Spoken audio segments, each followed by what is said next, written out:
تو بھی یہ کیسے ممکن تھا کہ میں صرف ایک لڑکی کا پیغام پہنچا کر اسے ایک ایسے فرض کی ادائیگی سے روک لیتا جس کے لیے وہ ہر خطرہ مول لینے کے لیے تیار تھا؟ ولید درست کہتا تھا۔ غرناطہ میں حامد بن زورہ کے حامیوں اور جانثاروں کی نگاہوں سے غداران قوم کی کوئی بات پوشیدہ نہ تھی۔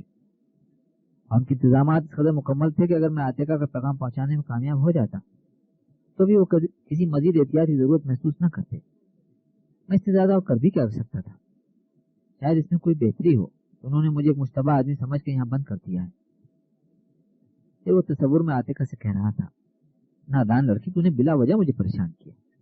تم نے کیسے سمجھ لیا تھا کہ وہ حق پرست جو غرناطہ کے تمام غداروں کو للکارنے اور فرڈینڈ کے خلاف اعلان جہاد کرنے کا حوصلہ رکھتا ہے، تمہارے چچا کی کسی سازش سے خوفزدہ ہو کر اپنا راستہ تبدیل کر لے گا؟ اسے یقین تھا کہ ولید نے حامد بن زیرہ کو میرا پیغام پہنچا دیا ہوگا اور وہ مسجد سے فارغ ہوتے یا تو بذات خود یہاں آئے گا ورنہ مجھے اپنے پاس بلا لے گا۔ قریباً 1 گھنٹہ اور انتظار کے بعد اسے پھر ایک بے چینی سے محسوس ہونے لگی۔ کیا یہ ہو سکتا ہے کہ ولید نے میرا پیغام دینے کی ضرورت ہی محسوس نہ کی ہو اور وہ تقریر سے فارغ ہوتی غرناطہ سے روانہ ہو گئے ہوں؟ اور پھر جو غدار غرناطہ کے اندر کسی تصادم کی صورت میں اپنے لیے خطرہ محسوس کرتے تھے اسے راستے میں روکنے کی کوشش کریں؟ نہیں، ایسا نہیں ہو سکتا، ایسا نہیں ہونا چاہیے۔ اس بد نصیب قوم کو حامد بن زورہ کی ضرورت ہے، اسے زندہ رہنا چاہیے۔ صحن میں پاؤں کی آہٹ سنائی دی اور تھوڑی دیر بعد کسی نے دروازہ کھول دیا۔ سلمان نے باہر نکلتے ہوئے غصے سے زیادہ شکایت کے لہجے میں کہا، تم لوگ ظالم بھی ہو، بیوقوف بھی۔ جواب میں جعفر کی آواز سنائی دی، جناب میں جعفر ہوں اور مجھے یقین نہیں آتا کہ آپ غرناطہ پہنچ گئے۔ جعفر کو دیکھتے سلمان کا سارا غصہ جاتا رہا۔ اس نے جلدی سے آگے بڑھ کر اس کا بازو پکڑ لیا اور اسے دوسرے 5 آدمیوں سے چند قدم ایک طرف لے جا کر سرگوشی کے انداز میں پوچھا، بخیریت ہے نا؟ ہاں، اللہ کا شکر ہے۔ مجھے افسوس ہے کہ آپ ان کی تقریر نہ سن سکے۔ اگر مجھے پہلے اطلاع مل جاتی تو میں اسی وقت آ کر آپ کو لے جاتا۔ ولید نے سعید سے اس وقت آپ کا ذکر کیا تھا جبکہ ہم مسجد سے باہر نکل رہے تھے۔ سعید اس بات سے سخت مضطرب تھا کہ آپ غرناطہ پہنچ گئے ہیں۔ اگر اس کا اپنے والد کے ساتھ رہنا ضروری نہ ہوتا تو فوراً آپ کے پاس آتا۔ اب اس نے مجھے تاکید کی ہے کہ آپ کو ولید کے یہاں پہنچا دوں اور صبح ہوتے ہی آپ کے ساتھ گاؤں پہنچ جاؤں۔ اور ولید نے درخواست بھی کی ہے کہ میں اس کی طرف سے معافی مانگوں۔ وہ کہاں ہے؟ وہ بھی ان کے ساتھ ہی بگھی پر سوار ہو گیا تھا۔ وہ کہاں گئے؟ وہ کسی دوست کے گھر چلے گئے تھے، لیکن اس وقت ان سے آپ کی ملاقات نہیں ہو سکے گی۔ وہاں غرناطہ کے سرکردہ آدمیوں کا اجلاس ہو رہا ہے اور وہ کافی دیر مصروف رہیں گے۔ سعید کہتا تھا کہ ابا جان کو پریشان کرنا مناسب نہیں، وہ فارغ ہوتی ہی آپ کے پاس آئے گا۔ اب چلیے، آپ کو ولید کے گھر پہنچانے کے بعد مجھے واپس جانا ہے۔ آپ کا گھوڑا کہاں ہے؟ میں اپنا گھوڑا جنوبی دروازے سے کچھ دور ایک سرائے میں چھوڑ آیا ہوں۔ سرائے کے مالک کا نام عبد المنان ہے، میرا انتظار کر رہا ہوگا۔ جعفر نے کہا، میں عبد المنان کو جانتا ہوں، وہ ایک مخلص آدمی ہے۔ اگر آپ سرائے میں پہنچتے ہی بتا دیتے کہ آپ حامد بن زورہ کے دوست ہیں تو آپ کو اس قدر پریشانی کا سامنا نہ کرنا پڑتا۔ وہ آپ کو اطمینان دلا سکتا تھا کہ انہیں غرناطہ میں کوئی خطرہ نہیں۔ اب چلیے، میں آپ کو ولید کے یہاں پہنچانے کے بعد کسی کو سرائے سے آپ کا گھوڑا لانے کے لیے کہہ دوں گا۔ سلمان نے کہا، اگر آپ عبد المنان کو قابل اعتماد سمجھتے ہیں تو کیا بہتر نہیں ہوگا کہ میں سرائے میں چلا جاؤں اور وہاں ان کی ہدایات کا انتظار کروں؟ اگر مجھے واپس جانے کی اجازت مل گئی تو میں صبح ہوتے ہی وہیں سے روانہ ہو جاؤں گا۔ ویسے آپ کو اس بات کا پورا یقین ہے نا کہ غرناطہ میں حامد بن زورہ کے لیے کوئی خطرہ نہیں؟ جعفر نے جواب دیا، اگر آپ ان کی تقریر کے بعد اہل غرناطہ کا جوش و خروش دیکھتے تو آپ کے سوال پوچھنے کی ضرورت پیش نہ آتی۔ اب شہر کی یہ حالت ہے کہ اگر وہ تنہا کسی سڑک پر نکل آئیں تو ابھی وطن کے غدار ان پر حملہ کرنے کی جرات نہیں کریں گے، لیکن میرا خیال ہے کہ وہ زیادہ دیر غرناطہ میں نہیں رہیں گے۔ لیکن آپ نے مجھے یہ نہیں بتایا کہ آپ ان کی ہدایت کے خلاف غرناطہ کیوں آ گئے، اور ہاشم کے متعلق آپ کو کیسے معلوم ہوا کہ کوئی خطرناک کھیل کھیل رہا ہے؟ سلمان نے مختصراً اپنی سرگزشت بیان کر دی۔ جعفر نے کچھ سوچ کر کہا، لیکن یہاں پہنچنے کے بعد ہم نے ہاشم کو نہیں دیکھا۔ اگر وہ غرناطہ آتا تو حامد بن زورہ کو ضرور تلاش کرتا۔ پھر یہ بات میرے سمجھ میں نہیں آئی کہ جب انہوں نے غرناطہ جانے کا ارادہ ظاہر کیا تھا تو بار بار یہ کہتا تھا کہ آپ فی الحال غرناطہ جانے کا ارادہ ملتوی کرتے۔ اگر وہ غداروں کے ساتھ شامل ہو چکا ہوتا تو ان کی سلامتی کے متعلق اس قدر فکر مند کیوں ہوتا؟ میرا خیال ہے کہ ساری باتیں عاتقہ کے وہم کا نتیجہ ہیں، اور اگر اس کے خدشات درست ثابت ہوں تو بھی ہمیں اس قدر پریشان ہونے کی ضرورت نہیں. آج قوم کا ہر غدار حامد بن زورہ کے خون کا پیاسا ہے، اور اگر ہاشم بھی ان میں شامل ہو چکا ہو تو اس سے کوئی فرق نہیں پڑتا. وہ غرناطہ میں اپنا فرض ادا کر چکے ہیں، جب وہ جنوب کا رخ کریں گے تو قبائل ان کے ساتھ ہوں گے. سلمان نے کہا مجھے معلوم ہے تو کسی ذاتی خطرے سے پریشان نہیں ہو سکتے. کہا میں نے عاتقہ سے وعدہ کیا تھا کہ میں اس کا پیغام پہنچا دوں گا. اب تمہیں ان سے باتیں کرنے کا موقع نہ ملے تو بھی کم از کم سعید کو یہ واقعہ ضرور بتا دینا. جعفر نے جواب دیا آپ اطمینان رکھیں، میری طرف سے کوئی کوتاہی نہیں ہوگی. سعید بار بار یہ تاکید کرتا تھا کہ یہاں کسی کو یہ معلوم نہیں ہونا چاہیے کہ آپ کون ہیں. غرناطہ میں آپ کو حامد بن زورہ سے دور رکھنے کی بڑی وجہ یہی ہے. کہیں آپ یہ نہ سمجھیں اس وقت وہ جن لوگوں سے ملاقاتیں کر رہے ہیں انہیں آپ سے زیادہ اہمیت دی جا رہی ہے. ولید بھی اپنے طرز عمل پر سخت نادم تھا اور آپ سے معافی مانگتا تھا. ولید نے اپنا فرض ادا کیا ہے اور مجھے اس سے کوئی گلہ نہیں ہونا چاہیے، لیکن میں تم سے ایک وعدہ لینا چاہتا ہوں. فرمائیے. اگر حامد بن زورہ اچانک غرناطہ سے باہر جانے کا ارادہ کریں تو تم مجھے اطلاع ضرور دو گے. میں چاہتا ہوں کہ جب تک وہ اپنے گھر یا کسی اور محفوظ جگہ نہ پہنچ جائیں میں ان کے ساتھ رہوں. میں یہ وعدہ کرتا ہوں، میں تمہارا انتظار کروں گا. تھوڑی دیر بعد سلمان دو نوجوانوں کی رفاقت میں سرایہ کا رخ کر رہا تھا. تنگ گلی سے نکل کر ایک کشادہ سڑک پر اسے جگہ جگہ ان لوگوں کی ٹولیاں دکھائی دیں جو ابو عبداللہ اور ابو القاسم کے خلاف نعرے لگا رہے تھے. اپنے ساتھیوں سے استفسار پر اسے معلوم ہوا کہ اہل شہر غداروں کے خلاف مظاہرہ کرنے کے لیے الحمرہ کے دروازے کے سامنے جمع ہو رہے ہیں. سرائے کے قریب کشادہ چوک میں پہنچ کر اسے ایک بہت بڑا جلوس دکھائی دیا اور اس نے اپنے ساتھیوں سے اجازت لیتے ہوئے کہا اب آپ تکلیف نہ کریں، مجھے اس سے آگے راستہ معلوم ہے. چند منٹ بعد وہ سرائے کی ڈیوڑی میں داخل ہوا. عثمان وہاں کھڑا تھا. اس نے اس کا خیر مقدم کرتے ہوئے کہا جناب میں آپ کا انتظار کر رہا تھا. سرائے کے مالک بھی آپ کے متعلق بہت پریشان تھے. وہ مجھے حکم دے گئے تھے کہ میں آپ کی واپسی تک دروازے پر کھڑا رہوں. وہ کہاں گئے؟ وہ حامد بن زورہ کی تقریر سننے کے لیے البسین گئے تھے اور اب شاید کسی جلوس میں شامل ہو کر الحمرہ پہنچ گئے ہوں.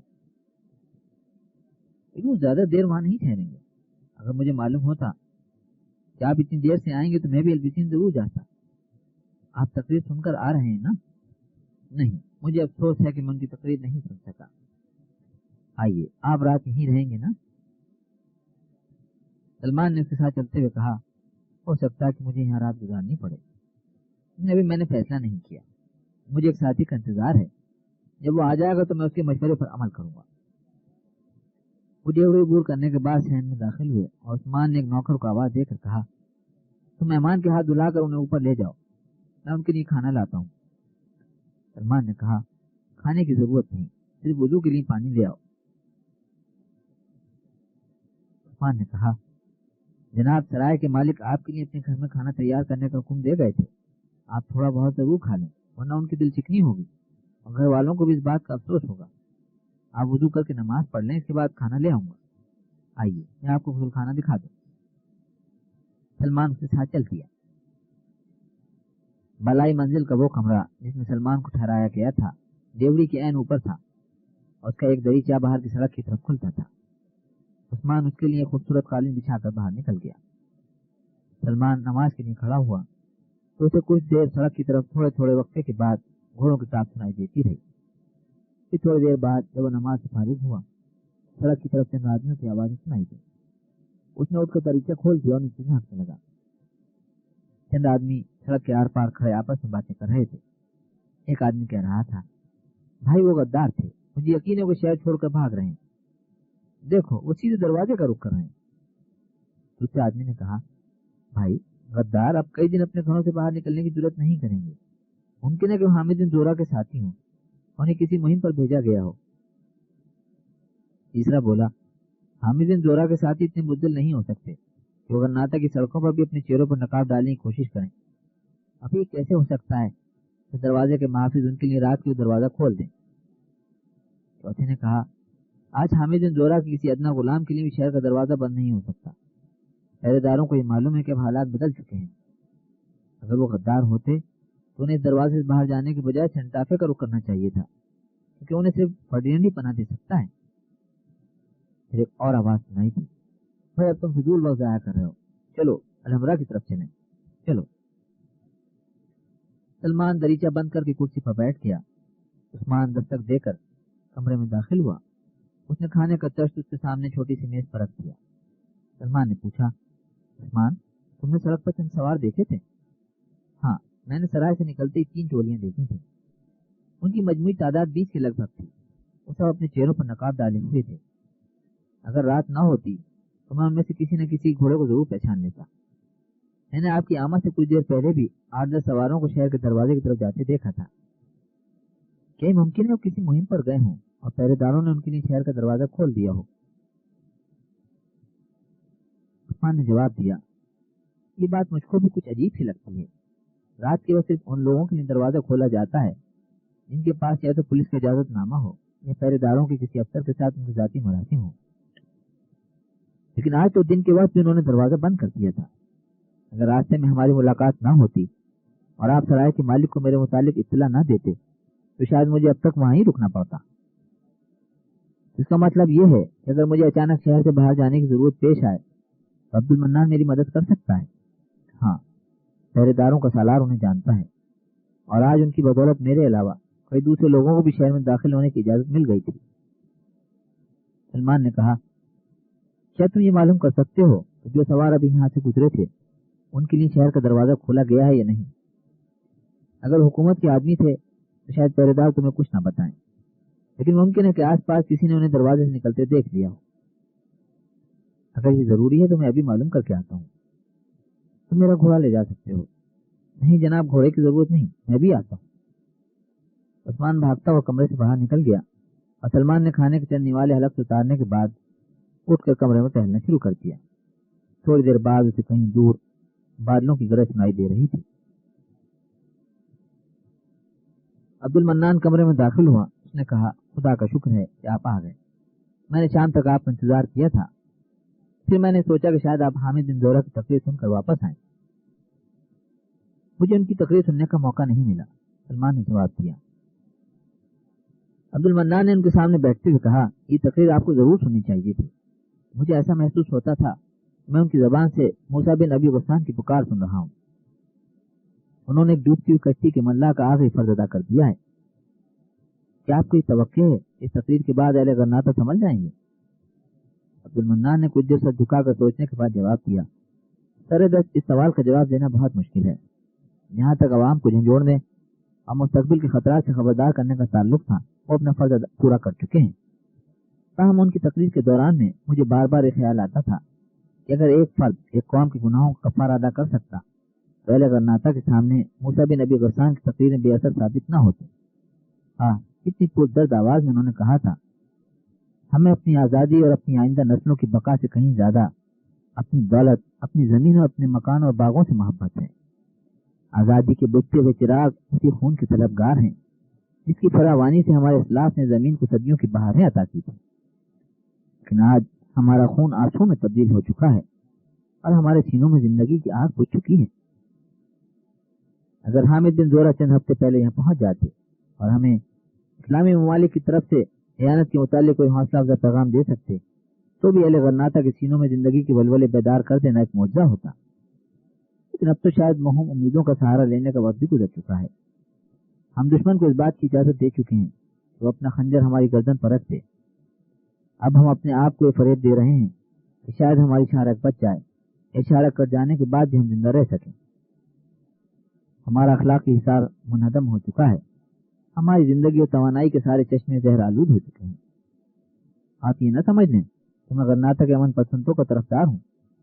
میرے گھرانے کے 8 آدمی شہید ہو چکے ہیں اور مجھے اس بات پر فخر ہے۔ میرا ایک بھائی تارک جنگ کے معاہدے سے دل برداشتہ ہو کر ان مجاہدین سے جا ملا تھا جنہوں نے چاروں طرف سے کھینچانے کے باوجود اپنی آزادی کے پرچم سرنگو نہیں ہونے دیے۔ اس نے ذلت کی زندگی کے مقابلے میں عزت کی موت کا راستہ منتخب کیا ہے، لیکن میں اس سے مختلف ہوں۔ میں صرف زندہ رہنا چاہتا ہوں۔ حالات نے مجھے سوچنے پر مجبور کر دیا ہے، جس قوم کی باغ دور ابو عبداللہ اور ابو القاسم جیسے لوگوں کے ہاتھ میں ہو، جس کے اکابر نے اس خوف سے اپنے 400 فرزندوں کو یغمال کے طور پر دشمن کے حوالے کر دیا ہو کہ لوگ انہیں دوبارہ جنگ شروع کرنے پر مجبور نہ کرتے ہیں۔ مسلمانوں نے 19 کی تاریخ کے آئندہ چند دن بہت نازک ہیں۔ مجھے ڈر ہے کہ حامد بن زہرہ کی تقریر ہمارے لیے قدرت کی طرف سے آخری تنبیہ نہ ہو۔ اس تقریر کے بعد ان کے لیے غرناطہ کا کوئی گوشہ محفوظ نہیں ہوگا۔ قوم کے غدار انہیں اپنے راستے سے ہٹانے کے لیے کسی اقدام سے گریز نہیں کریں گے، اور اگر انہیں کوئی حادثہ پیش آ گیا تو خوفناک عذاب شروع ہو جائے گا، جس کے آثار ظاہر ہیں۔ جلسے کے اختتام کے بعد میں نے جن دوستوں سے گفتگو کی ہے وہ سب اس بات سے پریشان تھے کہ اہل غرناطہ بیک وقت اپنے اندرونی اور بیرونی دشمنوں سے کیسے لڑ سکیں گے۔ کسی قوم کے لیے اس سے بڑا عذاب اور کیا ہو سکتا ہے تو اس کی آزادی کے محافظ دشمن کی فوج کا ہر اول بن جائے۔ عبد المنان کچھ دیر اور غدارانہ قوم کی سازشوں کے حالات بیان کرتا رہا۔ بالآخر اس نے اٹھتے ہوئے کہا، معاف کیجیے، میں یہ بھول گیا تھا کہ آپ ایک مہمان ہیں اور میری حیثیت اس شرائع کے مالک سے زیادہ نہیں۔ میں تھوڑی دیر کے لیے الحمرا تک جانا چاہتا ہوں۔ اگر آپ اہل غرناطہ کو جوش و خروش دیکھنا چاہتے ہوں تو آپ بھی میرے ساتھ چلیں۔ سلمان نے جواب دیا، آپ تھوڑی دیر ٹھہریں، میں نے عثمان کو کسی کام سے بھیجا ہے، مجھے ایک آدمی کا انتظار بھی ہے۔ عبد المنان دوبارہ کرسی پر بیٹھ گیا۔ تھوڑی دیر بعد عثمان ہانپتا ہوا کمرے میں داخل ہوا اور اس نے کہا، جناب وہ شہر سے باہر نکل گئے ہیں۔ شہر سے باہر کون نکل گئے ہیں؟ عبد المنان نے پوچھا۔ عثمان جواب دینے کے بجائے سلمان کی طرف دیکھنے لگا اور اس نے مختصراً نقاب سواروں کے متعلق بتا دیا۔ عبد المنان نے کہا، اگر یہ سوار حریت پسندوں سے تعلق رکھتے ہیں اور انہیں حامد بن زورہ نے کسی مہم پر بھیجا ہے تو ہمیں ان کو پتہ لگانے میں دیر نہیں لگے گی، لیکن اگر وہ حکومت کے جاسوس ہیں تو اس وقت ان کے شہر سے باہر نکلنے کی صرف دو وجوہات میرے سمجھ میں آتی ہیں۔ پہلی یہ کہ انہیں پہاڑی قبائل کو حامد بن زورہ کا ساتھ دینے سے منع کرنے کے لیے بھیجا گیا ہے، اور دوسری یہ کہ حکومت حامد بن زورہ کا راستہ روکنا چاہتی ہے، لیکن 15-20 آدمیوں کے لیے جنوب کے تمام راستوں کی ناکہ بندی کرنا آسان نہیں ہوگا۔ سلمان نے کہا، لیکن یہ بھی تو ہو سکتا ہے کہ اس مقصد کے لیے حکومت اب تک دوسرے دروازوں سے کئی اور دستے باہر بھیج چکی ہو۔ آج سارا دن صلح کے حامی بیکار نہیں بیٹھے ہوں گے، اس لیے حامد بن زورہ کو یہ بتانا ضروری ہے کہ انہیں اپنی حفاظت سے تسلی بخش انتظامات کیے بغیر سفر کا خطرہ مول نہیں لینا چاہیے۔ عبد المنان نے اٹھ کر کہا، مجھے اجازت دیجیے۔ آپ کہاں جا رہے ہیں؟ مجھے اندیشہ ہے کہ صبح ہوتے ہی یہاں سے روانہ ہو جائیں گے، اس لیے انہیں خبردار کرنا ضروری ہے۔ آپ کو معلوم ہے تو کہاں ٹھہرے ہوئے؟ نہیں، میں نے عمدن ان کا پیچھا کرنے کی کوشش نہیں کی۔ میرا کاروبار ایسا ہے کہ میں حکومت کے جاسوسوں کو اپنے پیچھے لگانے کا خطرہ مول نہیں لے سکتا، لیکن میرا پیغام ان تک ضرور پہنچ جائے گا۔ میں کسی ایسے دوست کو تلاش کر سکوں گا جسے ان کی جائے قیام کا علم ہو۔ مجھے معلوم نہیں کہ وہ آپ کے پیغام کی کتنی اہمیت دیں گے، لیکن اگر آپ مجھے ان کے پاس پہنچا دیں تو یہ مسئلہ بہت آسان ہو جائے گا۔ بہت اچھا، میں کوشش کروں گا، آئیے۔ سلمان اٹھ کر عثمان سے مخاطب ہوا، تم میرا گھوڑا تیار رکھو، ممکن ہے کہ مجھے اچانک یہاں سے جانا پڑے، اگر کوئی مجھے پوچھتا ہوا آئے تو اسے روک لینا۔ عثمان بھاگ کر باہر نکل گیا۔ چند ثانیے بعد عبد المنان اور سلمان زینے سے اتر رہے تھے تو انہیں ایک بکری کی کڑکڑاہٹ سنائی دی، اور جب اس شہر میں پہنچے تو بکری وہاں کھڑی تھی اور ایک آدمی نیچے اتر رہا تھا۔ جعفر، سلمان نے اسے دیکھ کے آواز دی۔ جعفر بھاگ کر آگے بڑھا اور عبد المنان کو سلام کرنے کے بعد سلمان سے مخاطب ہوا، وہ مجھے حکم دے گئے ہیں کہ کل آپ کے ساتھ گاؤں پہنچ جاؤں، میں نماز سے فارغ ہوتے ہی آپ کی خدمت میں حاضر ہو جاؤں گا، آپ تیار ہیں؟ سلمان نے کہا، ہم ان کی تلاش میں جا رہے تھے، اب تو مجھے کسی تاخیر کے بغیر ان کے پاس پہنچا دیں۔ لیکن وہ تو، سلمان نے مضطرب ہو کر کہا، اب باتوں کا وقت نہیں، جلدی کرو، اگر وہ کہیں دور ہیں تو ہم اس بگی پر جا سکتے ہیں، میں اس بات کا ذمہ لیتا ہوں تو تم سے خفا نہیں ہوں گے۔ جعفر نے ادھر ادھر دیکھتے ہوئے سرگوشی کے انداز میں کہا، جناب اب غرناطہ میں ان سے آپ کی ملاقات نہیں ہو سکے گی، وہ یہاں سے جا چکے ہیں۔ کہاں؟ انہوں نے یہ نہیں بتایا، ان کی اچانک روانگی میرے لیے بھی ایک معمہ تھی۔ جب میں آپ سے مل کر واپس کیا تو میزبان اپنے گھر میں نہیں تھے، ایک ملازم مجھے اچھی طرح جانتا تھا، اس نے بتایا کہ وہ الحمرا کی طرف جا چکے ہیں۔ الحمرا کی طرف؟ ہاں، انہیں یہ اطلاع ملی تھی کہ مظاہرین بے قابو ہو چکے ہیں اور یہ خطرہ پیدا ہو گیا کہ قصر عمارت کو آگ لگا دیں گے۔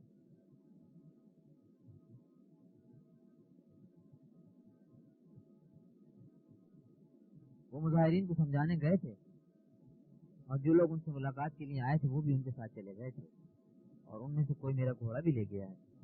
میں نے پیدل ان کا پیچھا کیا، وہ الحمرا کے دروازے کے سامنے تقریر کر رہے تھے۔ عوام کو جوش و خروش ٹھنڈا کرنے اور ان سے پرامن رہنے کا وعدہ لینے کے بعد وہ مسلح رضاکاروں کے پہرے میں وہاں سے چل دیے۔